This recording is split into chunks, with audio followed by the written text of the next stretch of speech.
नमस्ते मित्रों, जय श्री राम, जय रेवत। दोस्तों, आज की जो वीडियो है ना, काफ़ी ज़्यादा आपको मतलब कि इतना ज़्यादा जानकारी देगी ना, ये वीडियो आनंद आ जाएगा आपको। ये जो है दोस्तों, काफ़ी भाई पूछ रहे हैं, मुझे समझ में नहीं आ रहा कि उनको पता क्यों नहीं है। भाई ये महाभारत है। काफ़ी भाई पूछ रहे हैं कि आप कौन सी पुस्तक से पढ़ रहे हो। भाई ये महाभारत है, आप खरीदो, आप पढ़ लो, ठीक है ना। महाभारत है ये। तो ये द्रोण पर्व चल रहा है दोस्तों, अभी जो युद्ध चल रहा था कुरुक्षेत्र का, उसके अंदर देखिए आपको पता चलेगा कि कैसे कैसे वीर योद्धा हुआ करते थे और कितनी उनकी मतलब आप सोच भी नहीं सकते हैं। आज के समय में देखिए 50-60 साल की उम्र में आदमी का हाल ये हो जाता है कि वो कोई 100 साल का बूढ़ा है, ठीक है ना। मतलब मृत्यु शैया तक पहुंच जाते, शरीर के अंग कार्य करना बंद कर देते। लेकिन महाभारत युद्ध में आप ढंग से अंदाजा नहीं लगा सकते कि कौन 150 साल का है, कौन 200 साल का है, कौन 100 साल से है। क्योंकि यदि आप देखें तो पांडव ही लगभग 70, 80, 90 साल के आसपास रहे होंगे जब महाभारत का युद्ध हुआ। श्री कृष्ण जी BC के आसपास रहे होंगे, 80-90 साल के आसपास ही जब महाभारत का युद्ध हुआ था। और भी अनेकों योद्धा थे और युवाओं से भी ज्यादा तीव्रता से वो लड़ रहे थे, सोचिए। तो इसके अंदर जो आज मैं आपको दिखाने वाला हूं ना, कि भीमसेन का जो ये भगदत्त से युद्ध हुआ था, ये युद्ध बड़ा ही कैसा युद्ध था। और अर्जुन द्वारा संशप्तकों का संहार और हाथी सहित भगदत्त का वध, जबरदस्त युद्ध था दोस्तों। इसको देखना, थोड़ी सी वीडियो लंबी होगी, कोई बात नहीं, लेकिन इतिहास प्रेमियों के लिए और वैदिक धर्मियों के लिए बड़ी ही आनंददायक होगी। देखिए, यहाँ से शुरू करता हूं मैं। इस प्रकार जब पांडव सैनिक पृथक पृथक युद्ध के लिए लौटे और कौरव योद्धा आगे बढ़कर सामना करने के लिए उद्यत हुए, उस समय आपके पुत्र दुर्योधन ने हाथियों की सेना साथ लेकर स्वयं ही भीमसेन पर आक्रमण किया। जैसे हाथी से हाथी और सांड से सांड भिड़ जाता है, उसी प्रकार राजा दुर्योधन के ललकारने पर भीमसेन स्वयं ही हाथियों की सेना पर टूट पड़े। कुंती पुत्र भीमसेन युद्ध में कुशल और बाहुबल से संपन्न है। उन्होंने थोड़ी ही देर में हाथियों की उस सेना को विदीर्ण कर डाला। इस प्रकार गज सेना का संहार करते हुए पवन पुत्र भीमसेन, अच्छा यहाँ पे एक बात बोल देता जाता हूँ, ये दोस्तों एक अलंकार है। पवन पुत्र ये नहीं है कि कोई, जो ज्यादातर लोग क्या सोचते हैं, एक काल्पनिक देवी देवता बना रखे हैं लोगों ने कि ये जो हवा है ना, हवा कोई ऐसा चेतन देवता है जो कि मनुष्य रूप धारण करता है और वो कहीं पे भी किसी भी स्त्री में गर्भाधान करके और पुत्र उत्पन्न कर देगा। ऐसा नहीं है दोस्तों, काल्पनिक और बेफजूल की कहानियां हैं। हवा होती है जो कि जड़ है, चेतन नहीं है। तो यहाँ पे एक तुलना की गई है कि इतना ज्यादा वेग और इतना ज्यादा बल, जैसे पवन जब तीव्र गति से चलता है और सब कुछ तोड़ फोड़ डालता है, इसी प्रकार भीमसेन ने भी सब कुछ क्रोध में भरकर तोड़ फोड़ डाला, ठीक है ना। अब देखिए, भीमसेन के पास आकर क्रोध में भरे हुए दुर्योधन ने उन्हें तीखे बाणों से बींध डाला। यह देख भीमसेन की आंखें खून के समान लाल हो गई। उन्होंने क्षण भर में राजा दुर्योधन का नाश करने की इच्छा से पंख युक्त पहने बाणों द्वारा उसे बींध डाला। भीमसेन द्वारा दुर्योधन को पीड़ित होते देख क्षोभ में डालने की इच्छा से मतवाले हाथी पर बैठे हुए राजा अंग का उनका सामना करने के लिए आ गए। वह गजराज मेघ के समान गर्जना करने वाला था।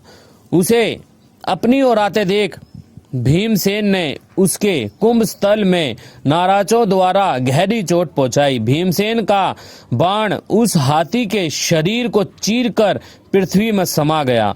इससे वह गजराज वज्र के मारे हुए पर्वत की भांति पृथ्वी पर गिर पड़ा। वह मलेच्छ हाथी राजा अंग हाथी से अलग नहीं हुआ था। उस हाथी के साथ साथ वह नीचे गिरना ही चाहता था कि शीघ्रकारी भीमसेन ने एक भल के द्वारा उसका सिर काट लिया। उस वीर के धराशायी होते ही उसकी वह सारी सेना भागने लगी। घोड़े, हाथी और रथ सभी घबराहट में पड़कर इधर उधर चक्कर काटने लगे। वह सेना अपने ही पैदल सैनिकों को रोनती हुई भाग रही थी। कौन सी सेना? हाथियों की सेना, ठीक है ना। यानी कि हाथियों की सेना से आक्रमण किया था। अब जब भीमसेन ने जब उनकी ठुकाई शुरू करी तो हाथियों की सेना में भगदड़ मच गई और वो अपनी पैदल सैनिकों को ही रोकने लगी। इस प्रकार उन सेनाओं के व्यूह भंग होने और चारों ओर भागने पर प्राग ज्योतिष के राजा भगदत्त ने अपने हाथी के द्वारा भीमसेन पर आक्रमण कर दिया। जो राजा भगदत्त है ना दोस्तों, काफी शक्तिशाली राजा है और काफी उम्र दराज, इनकी आयु बहुत ज्यादा, आपको आगे अंदाजा लग जाएगा। और फिर भी देखिए आप अचंभित होंगे कि ऐसे ऐसे वीर राजा हुए थे। एक बात और कहना चाहूंगा दोस्तों कि इस महाभारत के युद्ध के अंदर, इसीलिए हमारे इतिहास का सबसे विनाशकारी युद्ध था, क्योंकि इसके अंदर हजारों की संख्या में ऐसे ऐसे वीर प्रतापी राजा, वीर सैनिक, ऐसे ऐसे सेनापति, ऐसे ऐसे योद्धा मारे गए थे ना, जिनके मारे जाने के कारण हमारे देश की सीमाएं अधिक समय तक सुरक्षित नहीं रह पाई थी। दोबारा से वही चीज बनानी, वही चीज फिर से वही उसी प्रकार के वीर क्या ऐसे ही बन जाते हैं क्या? ऐसे नहीं होता। बहुत कुछ मतलब व्यवस्था पूरी खराब हो गई थी, जिसके कारण कुछ 1000-2000 साल के अंदर ही भारत फिर से जो है आक्रमण शुरू हो गए और हमारा सब कुछ समाप्त होना शुरू हो गया था। वो युद्ध नहीं हुआ होता महाभारत का। निश्चित रूप से आज के समय में जो आप समस्याएं देख रहे हैं, ऐसी समस्या कहीं देखने को नहीं मिलती। आज भी बहुत कुछ वैसा ही होता, कुछ परिवर्तन खास देखने को नहीं मिलता। उस हाथी के नेत्र सब ओर घूम रहे थे। वह क्रोध में भरकर पांडुपुत्र भीमसेन को मानो मत डालेगा, इस भाव से भीमसेन के रथ की ओर दौड़ा और उसे घोड़ों सहित पूर्ण रूप से तोड़ फोड़ डाला। उस समय सारी सेना में बड़े जोर से कोलाहल होने लगा। उस समय सबके मुख से यही बात निकल रही थी, अहो इस हाथी ने भीमसेन को मार डाला, यह कितनी बुरी बात है। उस समय महाराज युधिष्ठिर ने भीमसेन को मारा गया जानकर पांचाल देशीय सैनिकों को साथ ले भगदत्त को चारों ओर से घेर लिया। सोचिए दोस्तों, जो वो योद्धा था दुर्योधन की तरफ से जो लड़ रहे थे, भगदत्त, ठीक है ना, कितने वीर योद्धा रहे होंगे। उम्र भी उनकी बहुत ज्यादा थी, आगे आपको अंदाजा लग जाएगा। उनका वेग भीमसेन सह ना सके, और सोचिए कि कितने शक्तिशाली वो रहे होंगे, है कि नहीं। उस समय महाराज युधिष्ठिर ने भीमसेन को मारा गया जानकर पांचाल देशीय सैनिकों को साथ ले भगदत्त को चारों ओर से घेर लिया। तत्पश्चात पांडव योद्धा उस गजराज को शीघ्रतापूर्वक मार डालने की इच्छा से भैरव गर्जना करते हुए अपने बाणों की वर्षा द्वारा उसे सींचने लगे। अर्जुन कुमार अभिमन्यु ने 12, युयुत्सु ने 10 और द्रौपदी के पुत्रों ने धृष्टकेतु ने 3-3 बाणों से भगदत्त के उस हाथी को घायल कर दिया। महावत के कौशल और प्रयत्न से प्रेरित होकर वह हाथी शत्रुओं के बाणों से पीड़ित होने पर भी उन विपक्षियों को दाएं बाएं उठाकर फेंकने लगा। यहाँ पे दोस्तों हमें कुशलता भी काफी देखने को मिलती है। जो महावत था वो भी देखिए कितने कुशल होते थे कि हाथी इतना पीड़ित है और हाथी उनका कितना प्रिय होता था। मतलब हाथी का महावत का जो संबंध होता था ना उस समय, मतलब एक आप देख सकते हैं, मतलब कि 2 शरीर एक आत्मा का संबंध आप कह सकते हैं कि हाथी घायल होने के बाद में भी महावत के आदेशों का पालन कर रहा है। ये अपने आप में एक मतलब आप देखें कितनी अच्छी कला और कितनी सूझबूझ के मनुष्य वो हुआ करते थे। चलिए आगे देखते हैं। जैसे बाज पक्षी के चंगुल में फंसे हुए अथवा उसके आक्रमण से भयभीत हुए कौओं में शीघ्र ही कांव कांव का कोलाहल होने लगता है, उसी प्रकार पांडव योद्धाओं का आर्तनाद जोर जोर से सुनाई दे रहा था। भगदत्त के विचित्र रूप से युद्ध करते समय वहां धूल उड़ती देखकर तथा हाथी के चिंगाड़ने का शब्द सुनकर कुंती पुत्र अर्जुन ने श्री कृष्ण से कहा। अब देखिए, मधुसूदन राजा भगदत्त अपने हाथी पर आरूढ़ होकर जिस उतावली के साथ युद्ध के लिए निकले थे, उससे जान पड़ता है निश्चय ही यह महान कोलाहल उन्हीं का है। मेरा तो यह विश्वास है कि वे युद्ध में इंद्र से कम नहीं हैं। सोचिए, इंद्र से तुलना की जा रही है। इंद्र एक उपाधि जो कि सबसे शक्तिशाली मनुष्य और सारे सर्वगुण संपन्न और हर प्रकार का ऐश्वर्य सब कुछ हुआ करता था, उसको इंद्र की उपाधि मिलती थी। अब इंद्र की उपाधि देने का अर्थ है तुलना करना, मतलब कि तुलना करना कि वो स्वयं इतना शक्तिशाली है। भगदत्त हाथी की सवारी में कुशल तथा गजारोही योद्धाओं में इस पृथ्वी पर सबसे प्रधान है। हाथियों में लड़ने में कुशलता ये भी कोई आसान काम नहीं है कि मतलब हाथी के ऊपर सवारी होकर और इतने जबरदस्त तरीके से अपनी ही सेना को कुचलने में मतलब कि आगे रह सकता हाथी यदि बिदक जाए तो। वह संपूर्ण शस्त्रों के आघात और अग्नि के स्पर्श को सह सकने वाला है। आज वह अकेला ही समस्त पांडव सेना का विनाश कर डालेगा। सोचिए, अर्जुन को भी इस बात की चिंता हो रही है कि वो अकेला ही पांडव सेना का विनाश कर डालेगा। कोई इसको रोकने वाला इतना सामर्थ्यशाली पांडव सेना में है नहीं, सिर्फ अर्जुन ही इसको रोक सकते थे। हम दोनों के अतिरिक्त, श्री कृष्ण और अर्जुन, हम दोनों के अतिरिक्त और कोई उसे बाधा देने में समर्थ नहीं है। अतः आप शीघ्रता पूर्वक वहीं चलिए जहां प्राग ज्योतिष भगदत्त विद्यमान है। सोचिए दोस्तों, अगर ये युद्ध नहीं हुआ होता तो इतने मतलब कि ये कोई आप ये ना समझे कि कौरव की सेना से जो जो लड़ रहे हैं सब पापी दुराचारी थे, नहीं, वास्तविक जीवन में बहुत भले और बड़े ही अच्छे व्यक्ति थे। परंतु हर किसी का अपना होता है ना, किसी किसी कारण से किसी के दबाव में होता है, किसी ने किसी पे कोई एहसान किया हो या कोई और प्रकार हो, तो उसके कारण उन्हें बुराई की तरफ से युद्ध लड़ना पड़ रहा था, इस कारण से सब मारे गए थे। सव्यसाची अर्जुन के ऐसा कहने पर श्री कृष्ण उसके रथ को उस स्थान पर ले चले जहां भगदत्त पांडव सेना का संहार कर रहे थे। अर्जुन को भगदत्त की ओर प्रस्थान करते देख पीछे से 14 सहस्त्र संसप्तक महारथी उन्हें ललकारते हुए चढ़ आए। पांडु नंदन अर्जुन एक बार दुविधा में पड़ गए, संशय में पड़ गए कि भाई भगदत्त की ओर जाऊं या इन संसप्तकों की युद्ध के इनकी तरफ जाऊं युद्ध लड़ने के लिए। चंचल हो गए थे। तथापि नरश्रेष्ठ संसप्तकों वीरों के वध का निश्चय करके उन्होंने उस दुविधा को भुला दिया।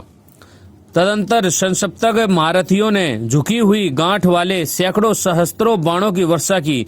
उस समय ना तो कुंती कुमार अर्जुन, ना जनार्दन श्री कृष्ण, ना घोड़े ना रथ ही दिखाई देते थे। सबके सब वहां बाणों से ढक गए थे। उस अवस्था में श्री कृष्ण पसीने पसीने हो गए, उन पर मोह छा गया। यह देख अर्जुन ने ब्रह्मास्त्र से उन सब वीरों व बाणों को अधिकांश में नष्ट कर दिया। देखिए यहाँ पे लिखा हुआ है कि श्री कृष्ण जब उन्होंने मतलब कि इतने सारे योद्धाओं ने मिलकर अर्जुन के रथ पर जब आक्रमण किया तो श्री कृष्ण भी पसीने पसीने हो गए और उनका मोह छा गया। मोह किस बात का? श्री कृष्ण को अर्जुन अपने प्राण से भी अधिक प्यारे थे। यदि आपको ना मिला हो तो वो मैं अलग वीडियो बनाऊंगा कि उसमें श्री कृष्ण ने क्या कहा था। भीष्म पर्व में है वो, मैं आपको दिखाऊंगा कि श्री कृष्ण को कितने प्रिय थे अर्जुन और पांडव। तो उन्होंने यही सोचा होगा कि अब शायद काफी अधिक चोट लगने वाली है तो उनके मोह छा गया, ठीक है ना। यह देखकर अर्जुन ने ब्रह्मास्त्र से उन सब वीरों व बाणों का अधिकांश से नष्ट कर दिया। सैकड़ों भुजाएं बाण, प्रत्यंचा और धनुष सहित कट गई। ध्वजा, घोड़े, सारथी और रथी सभी धराशायी हो गए। इंद्र के समान अर्जुन का वह पराक्रम देख श्री कृष्ण अत्यंत आश्चर्य में पड़कर हाथ जोड़े हुए बोले, पार्थ, मेरा ऐसा विश्वास है कि आज रणभूमि में तुमने जो कार्य किया है वह इंद्र, यम और कुबेर के लिए भी दुष्कर है। सोचे दोस्तों, अर्जुन कितना शक्तिशाली था इस युद्ध में। खैर शक्तिशाली हर एक योद्धा था, अपने अपने पद पर हर एक योद्धा काफी शक्तिशाली था महाभारत में।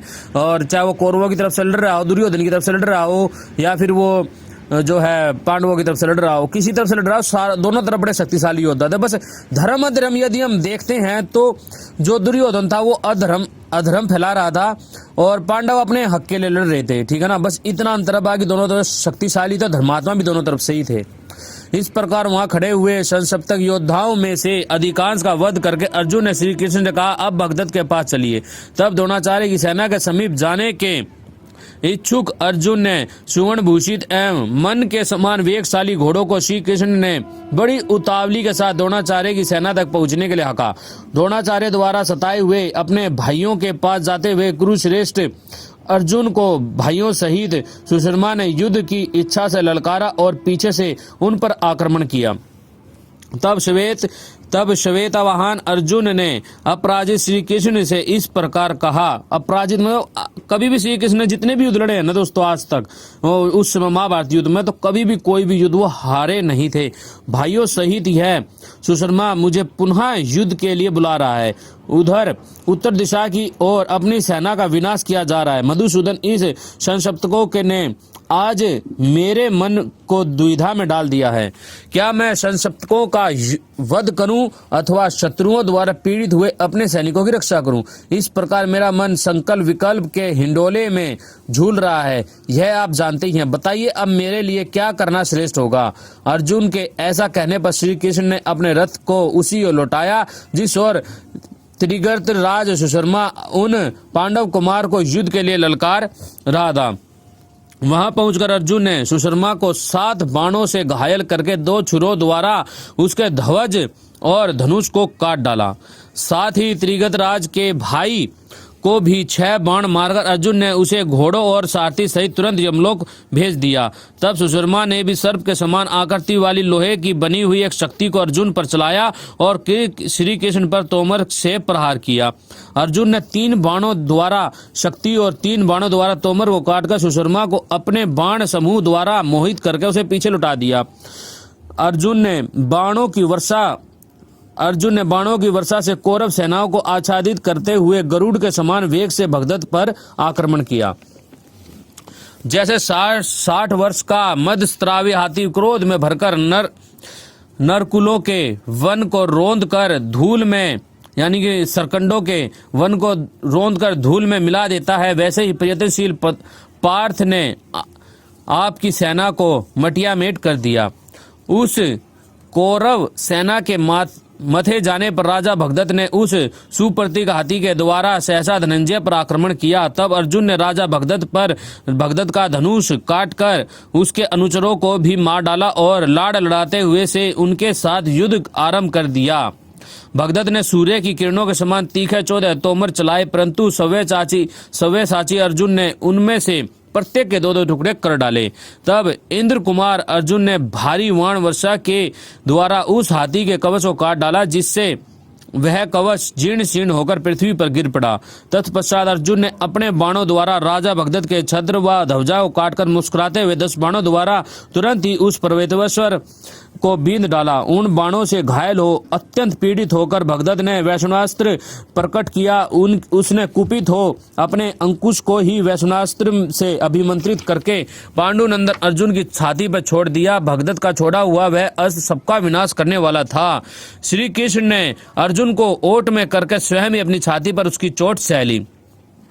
मतलब कि कवच तो उन्होंने पहना ही होगा, बाकी उनकी छाती भी वज्र के समान जो है कठोर थी श्री कृष्ण की, जो कि उस भयंकर अस्त्र को उन्होंने अपने सह लिया। सीधी सी बात है, इसीलिए कि अर्जुन को अलग हटाया होगा कि अर्जुन उसको सहने में सक्षम नहीं होगा, तो उन्होंने प्रहार को अपने ऊपर ही सह लिया श्री कृष्ण जी ने।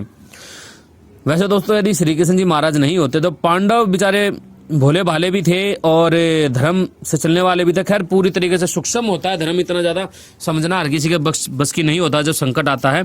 तो श्री कृष्ण जी ने पग पग पर उनका बहुत ही ज्यादा सहयोग और साथ दिया, सिर्फ इसलिए क्योंकि पांडव जो थे धार्मिक थे, धर्म के पक्ष में थे, इसीलिए श्री कृष्ण को वैसे भी प्रिय थे, लेकिन वो धर्म के पक्ष में थे, इसीलिए श्री कृष्ण उनका हर पल सहयोग करते थे। महात्मा केशव के ऐसा ये रहा।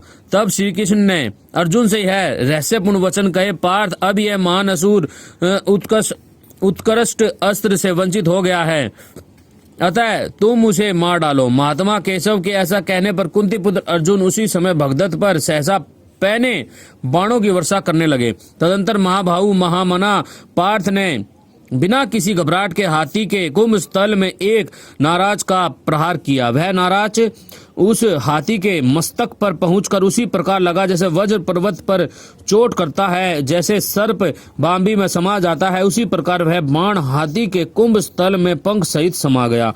उस आघात से उस महान गजराज ने अपने अंगों को निश्चेष्ट करके दोनों दांत धरती पर टेक दिए और 8 स्वर से चित्कार करके प्राण त्याग दिए।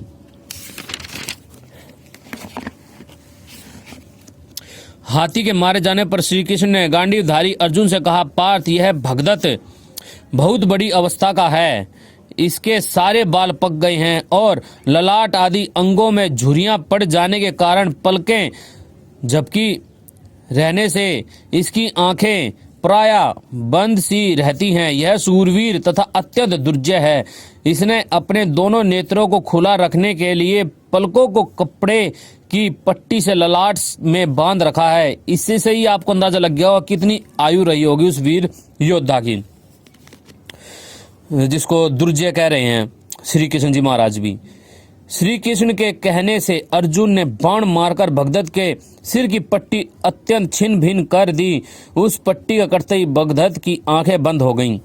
फिर तो प्रतापी भगदत्त को सारा संसार अंधकार में प्रतीत होने लगा। उस समय झुकी हुई गांठ वाले एक अर्धचंद्राकार बाण द्वारा पांडुनंदन अर्जुन ने राजा भगदत्त के वक्ष तल को विदीर्ण कर दिया। हृदय विदीर्ण हो जाने पर उस राजा भगदत्त ने प्राण शून्य हो अपने धनुष बाण त्याग दिया। यहाँ पे कुछ भाई ये भी कह सकते हैं कि ये छल करा अर्जुन ने, उसकी पट्टी नहीं खोलनी काटनी चाहिए थी, ऐसे ही उसके साथ वीरता के साथ लड़कर उसको मार देना चाहिए था। तो भाई युद्ध होता है, युद्ध में केवल अपने शत्रु को जो होता है ना सामने वाला, उसको समाप्त करना ही सबसे श्रेयस्कर होता है। और यहाँ पर युद्ध में ये नहीं होता कि सब कुछ आप शक्ति के बल पर ही करें, वहाँ पर बुद्धि भी कार्य करती है। बिना बुद्धि के कोई युद्ध जीता नहीं जाता है, ठीक है ना। तो वो भी स्वतंत्र थे, वो भी कर सकते थे जो उसको उनको करना है, जैसे भी जिससे युद्ध लड़ा जाता है वैसे वो युद्ध लड़ने में सक्षम थे। तो आप यहाँ पे अपने घरों में बैठकर कहीं पे बैठे बैठे आप ये नहीं बोल सकते कि उन्होंने छल किया, कपट किया, ऐसा कुछ नहीं होता दोस्तों, ठीक है ना। जबकि आप खुद ही एक भी यम नियम का पालन नहीं करते होंगे, जो उंगली उठाते हैं। मैं तो ये सोचता हूँ कि आज के व्यक्ति दोनों समय हवन नहीं करते हैं, उपासना नहीं करते हैं और यज्ञोपवीत धारण नहीं करते हैं, शिखा नहीं रखते हैं, वो लोग भीम अर्जुन सवाल उठाते हैं। अरे तुम लोग जब सवाल उठाने वाले होंगे, जब तुम खुद यज्ञोपवीत धारण करोगे, शिखा रखोगे, यम नियम का कुछ कुछ पालन शुरू करोगे। तुम लोग खुद तो चवन्नी का पालन करते नहीं और इन वीरों पर तुम लोग सवाल उठाते हो। भगदत्त के वध के पश्चात अस्त्रों के ज्ञाता अर्जुन शत्रुओं को अपनी फुर्ती दिखाते हुए कौरव सेना पर बाण समूहों की वर्षा करने लगे। अर्जुन द्वारा मारी जाती हुई आपके पुत्र की विशाल सेना उसी प्रकार दो भागों में बट गई, जैसे गंगा विशाल पर्वत के समीप पहुंचकर दो धाराओं में विभक्त हो गई हो। तो दोस्तों ये था, ऐसे ये शक्तिशाली युद्ध लड़ा गया था भगदत्त के साथ में। तो आशा करता हूँ कि आपको कुछ नई जानकारी मिली होगी अपने इतिहास में से, और आप भी खुद महाभारत लेकर आइए, पढ़िए भाई, ठीक है ना। अभी देखिए महाभारत अब अलग अलग, जैसे कि आप आर्य समाज से ले सकते हैं, thankswar.com नीचे मैं दे दूंगा वहाँ पे लिंक, तो वहाँ से आप ले लेना। और आप चाहे तो गीता प्रेस की भी ले सकते हैं। गीता प्रेस के अंदर मिलावट बहुत ज्यादा है। अब जैसे कि मान लिया आपने सत्याप्रकाश नहीं पढ़ा है, आप वेदों को नहीं जानते, सिद्धांतों को नहीं समझते हैं, तो निश्चित रूप से आप मिलावट को ढंग से पहचान नहीं पाएंगे, ठीक है ना। कई चीजें ऐसी होती हैं जो कि आपको लगे कि मिलावट है, लेकिन ऐसा नहीं होता है। कई चीजें मिलावट होती है ना, कई चीजें मिलावट नहीं भी होती हैं, तो वो बात आपको समझनी पड़ेगी, ठीक है ना। कई बातें नहीं समझ पाते, उनको लिख लीजिए, फिर किसी आचार्य से पूछिए। इस प्रकार से होता है दोस्तों। महाभारत के अंदर मिलावट भी बहुत ज्यादा हुई है, इसमें कोई संशय नहीं है, ठीक है ना। मैं ये कहूंगा कि आप ना आर्य समाज की जो ये है ना, ये जो आर्य समाज छपती है महाभारत, ये आप ले लीजिए, इसमें काफी हद तक जो है मिलावटों को खत्म किया गया है, ठीक है ना। और तो आप ये ले सकते हैं, इसको पढ़ सकते हैं, काफी अच्छी जानकारी आपको मिल जाएगी, ठीक है जी। तो ठीक है जी, फिर मिलता हूँ किसी अच्छी वीडियो के साथ में। आप सभी को नमस्ते, जय श्री राम, जय आर्यवर्त।